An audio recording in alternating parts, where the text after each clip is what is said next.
ఇప్పుడు no cost cough syrup తో 60 రూపాయల విలువ గల ఇన్హేలర్ పూర్తిగా ఉచితం. దెబ్బకి దగ్గు జలుబు మాయం. ఏపీలో యూరియాకు కొరత లేదన్నారు మంత్రి అచ్చెన్నాయుడు. బాధ్యత లేకుండా మాట్లాడుతున్నారంటూ వైసీపీ నేత పేర్ని నాని కౌంటర్ ఇచ్చారు. యూరియా గురించి ఎవరు ఆందోళన చెందవలసిన అవసరం లేదు. సఫిషియెంట్గా యూరియా ఉంది.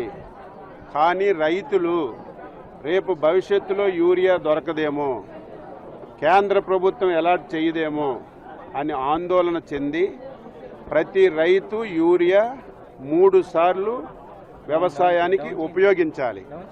మొదటి విడతలో 25 కేజీలు, రెండవ విడతలో 25 కేజీలు, మూడవ విడతలో 25 కేజీలు. రైతు రేపు భవిష్యత్తులో రాదని చెప్పి 3 విడతల యూరియా కొన్ని దగ్గరలు తీసుకెళ్లిపోతున్నారు. ప్రతి పంటకి 75 కేజీలు రైతుకు కావాలి ఎకరానికి.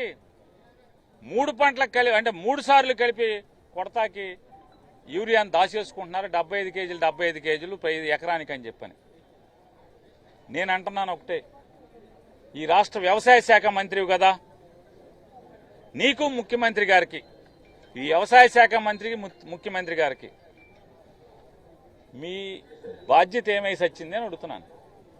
అంటే 3 కోటాలకు సరిపడా పని, మీరు 3 కోటాలు కావాలా 4 కోటాలు కావాలా పని పాఠమన్నా నేర్పించుకోండి.